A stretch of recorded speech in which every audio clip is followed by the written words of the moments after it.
Welcome to another episode of Profit Made Simple. Today's episode is a short but powerful solo episode, and it's all about the 13 mindset shifts that changed my life. Now, this show is primarily about strategy, how to grow a successful fitness business, one that gives you lots of profit and freedom and delivers impact in the world. Tony Robbins says that success is 80% psychology, 20% strategy. So whilst we've talked a lot about the 20%, today is the 80%. It's the mindset that you need to be a high achiever. Now, this is not me professing that I know all, but rather I'm going to be sharing experiences and insights from my 2 decades running multiple businesses and from many of the mistakes that I have made. So strap yourself in, because this is going to be rapid fire. It's going to be a fire hydrant of insights that are going to enable you to step up into the next level on your business journey. Number 1 shift is you don't attract what you want, you attract what you are. And so there's a lot of misconceptions about this. You got to have vision boards. You have to have your goals up everywhere. You have to chant affirmations in the mirror. That's not enough. What you need to do is you need to level up. You need to raise your standards. You need to become more if you want to attract more. If you want better clients, how are you showing up every day? If you want to surround yourself with A players and not the B and C players in terms of team members, then how are you showing up? Are you stepping up in terms of your skills, your decisiveness, your leadership, your insights, your creativity, your courage? Because when you do, everything else will follow. So right now, look into the mirror. Are you showing up as your best self? Or are you only scratching the potential? Because what I want you to do is I want you to lift that standard. And when you do, and you adhere to that new standard, you will attract others that also share those same standards. Number 2, action beats anxiety. And I have to thank my good friend Craig Ballantyne, who's been on this podcast twice, for this insight. Thinking fuels worry, doing fuels progress. You see, when we're overwhelmed, when we've got a lot going on, there may be a number of different projects, there may be a series of things to do on your to-do list, you may just have a number of important decisions to make. It can often be overwhelming. It can often be paralyzing. And we sit there and we ruminate, and the things become catastrophic. They become bigger than what they are. We lose all context. But as soon as you start doing, this fuels progress. Everything gets a little easier. So action beats anxiety, motion beats meditation, and work beats worry. Number 3, thank your competitors. This one has been one that has hit me between the eyes in 2025. And I shared it with our clients at our last event, and it resonated with them. Because what we can do is we can get fixated on our competitors. And then we start to play this comparison game. And remember, comparison is the thief of joy. We also start to create narratives. Well, it's easier for them because they're in a better location. They have better team members. They have more money. They've got a stronger brand. They have X, Y, and Z. Instead of comparing yourself, instead of getting angry, instead of getting jealous, thank them. Because what they do is they pave the way. They show what is possible for you and your business. And as I said, this is one that has hit me between the eyes in 2025. There's been one competitor of ours that's done an incredible job. I take my hat off to them. They've done an amazing job with their brand and their long-form content in particular. And so I could get mad or I could get better. One of the ways that I've gotten better is I've gotten better on this podcast. Right now, we've got record number of views. Why? We've got now a professional studio. I'm getting better at interviewing. We're getting higher caliber guests. And so it's forced me to raise my game. Would that have happened without my competitor? Probably not. So I'm grateful to them more than anything else. Mindset shift number 4, you created the narrative. Often we create these stories in our head to let ourselves off the hook. I wish I was a little bit younger. It would be a lot easier if I was. I wish I lived in a better area. I wish I had a little bit more experience. I wish I was a natural entrepreneur. These are just false narratives, and they're not truth. Rather, we create them to avoid what needs to be done, that shift in identity, taking absolute responsibility and doing what needs to be done. So the next time you start saying these things to yourself, ask yourself, is this true? Or is this just an excuse so I can justify to myself why I'm not further ahead in business and life? And that's a hard question to ask. It's an even harder question to answer. But when you do so, you'll be liberated. You'll release those shackles of that false narrative, and only then can you move you and your business forward. Number 5, success loves speed. We need to shorten the gap between the idea and execution. Momentum and progress beats perfection every time. Again, this one has hit me hard because I will quite often deliberate on things. I will procrastinate. I will ruminate. And it's all under the guise of me wanting to make sure I get this decision right. I want to make sure that I cross all the T's, dot all the I's, and I execute to its absolute fullest. But the reality is this: the time I've taken to dwell, to sit back by making these decisions and taking these actions has cost me. It's cost me opportunities. It's cost me business. It's cost me great team members. My challenge to you is to shorten the gap. When you have a great idea, go and execute. Go and test it out. Go and learn from iteration and feedback.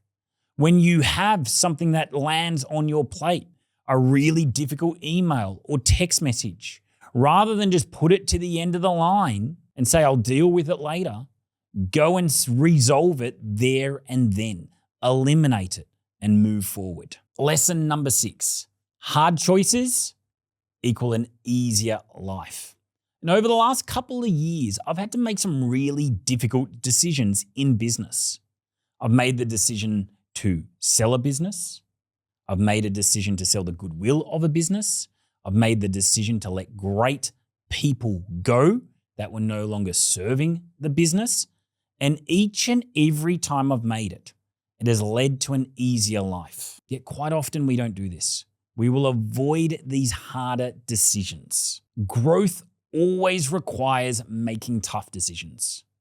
Whether it's increasing your prices, killing a project or a product, or making a really hard decision when it comes to your team because you care for the individual itself. But this is where the magic happens, and you need to embrace these hard decisions rather than avoid. Only through doing so, consistently, will you have an easier life and a better business. Number 7, you're in the transformation business, not the information business. And for a long time, in every business I was in, whether it was my personal training studio, my gym, my education company, my coaching company, I saw it as an information business. I'm there to create information that will help my client. That's not the case. Information is everywhere. Right now, you're listening to this on a podcast or you're watching it on YouTube, and have a look at just the impressive amount of information on those platforms. AI has meant that we have instantaneous information on everything we need at our fingertips. So you're not in the information business. It's not about the blog articles you write and how many words there are. It's not about the content you create. It's not about all the science behind your programming. All of that stuff's important if it helps fuel a transformation. A transformation of mind, a transformation of body, a transformation of business. Everything you do should be purposeful towards that outcome. How can I move their life forward? How can I move their health forward? And I can guarantee you this, it's It's not by sharing more information for the sake of it. It's by inspiring them, by breaking down their limiting beliefs. It's by showing them what is possible, something they couldn't even comprehend, they couldn't even think of. You're going to showcase to them something that they didn't even know they were capable of themselves. You're in the transformation business. Remember that. Number 8, you don't need permission. Right now, if you're waiting for someone to validate an idea, tell you that this is a great business move or a great concept to move forward with, then you're going to be waiting a long time. Stop waiting for validation. Stop looking for other people's opinions. Stop looking for the white horse to ride in and tell you it's okay. You have to move forward. You have to act, even if it feels imperfect. You have to act, even if you're just shackled with fear and unknown. You have to act if you have apprehension and reservations. It's through this act of moving that you become ready. It's through action that you generate and build confidence. If you feel that pull, if you're waking up at night with just this desire, if you know you have an itch that you have to scratch, then don't wait for permission. Just start acting. You don't need permission. You just need courage. Number 9, take responsibility, not the blame. One of my favorite books of all time, and I've referred to it several times on this podcast, is Extreme Ownership by Jocko Willink. And what the principle of extreme ownership is that we take responsibility for absolutely everything that occurs in our business. So if a team member's not firing, that's on us as leaders. If business is down, that's on us. If a particular project or product or service isn't generating the sales that it could be, then again, that's on us. And that's a very empowering belief, because only through taking responsibility yourself, rather than projecting blame, can you actually change things. But this can be taken too far. There is a difference between responsibility and blame. Blame is where you beat yourself up. Blame is where you feel guilty. You belittle yourself. Your inner talk is negative. That does no one any favors. So don't blame yourselves when things don't go to plan.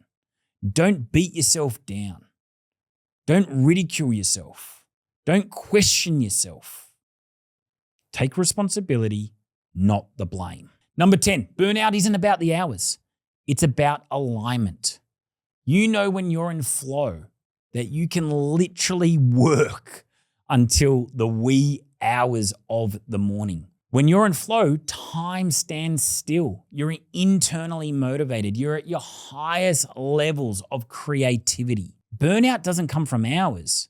It comes from doing things that aren't aligned with your values, by doing things that aren't aligned with your strengths, by doing things that aren't aligned with your zone of genius. So if you're feeling yourself burnt out, tired, fatigued, with a reluctance to get things done, then have a look at the type of work you're doing. For my first few years in business, I felt that burnout. It's because I was doing things like admin and accounts and the cleaning, all these elements of the business that I didn't like. They felt like work. There was no joy within it. And once I actually started doing things that I loved, content creation, teaching, speaking, and coaching with amazing people, did work just feel much more effortless? Did I actually get a lot of fulfillment and energy? The more I did, the more energized I became. If you're feeling cooked, if you're feeling tired, if you're feeling burnt out, then have a look, do an activity audit and see what you're actually doing, and is this aligned with your values, with your zone of genius, with your strengths, and with the stuff that you actually like doing. Number 11, focus beats brilliance. And this one couldn't be more true in the coaching world itself. I've had the absolute joy of coaching so many amazing entrepreneurs and business owners. And those business owners that succeed the most, they're not the smartest. They're not the most charismatic. They're not even the most creative. But what they are is the most focused. They know what matters most, and they dedicate their working days and weeks to focusing on those. They put the blinkers on. They avoid distractions. They minimize the shiny objects. They put the blinders on and they do the things that move the needle. Most business owners will die from indigestion, not starvation. There's no shortage of ideas. There's no limitation on the things that you can do. And that's part of the danger. But the best business owners, they're discerning. They can comprehend between what's most important and what's not. And then they spend the vast majority of their time on those important things. Number 12, the obstacle is the way. Things don't happen to you, they happen for you. And every challenge and object that gets in your way is just a wonderful opportunity to level up. It might be a new skill that you need to acquire. It might be a new mindset shift that you need to adopt. It might be adopting a new strategy, creating a new relationship. And through this process, you'll emerge as a better version of yourself. So the obstacles happen for us, not to us. And lucky last, number 13 in our mindset shifts today is joy is built, not found.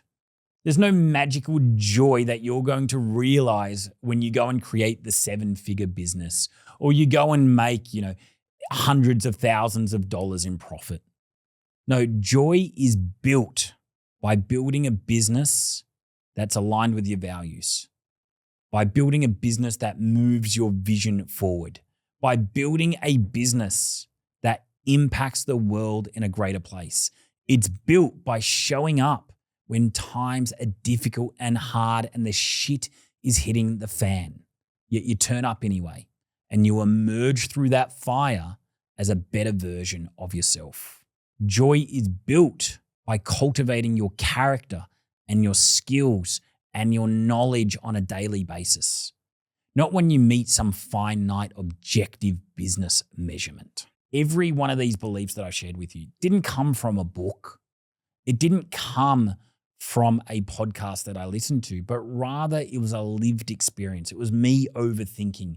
It was me overworking. It was me under-believing. And so here's 2 decades worth of lessons in about 15 minutes. I want you to go through that list of 13 and I want you to look at them and go, well, which one applies to me on my journey right now? Which one hit me between the eyes? Which one of these mindset shifts do I need to adopt so I can in turn have the growth that my business and my team needs of me? That's my challenge to you this week. It's a very different episode. I hope you've enjoyed it. I hope I've inspired you, but more than anything else, I hope that I've challenged you. I hope I've challenged you to look within, and I hope I've challenged you to step up. Thank you so much for watching today's episode of Profit Made Simple. I appreciate you.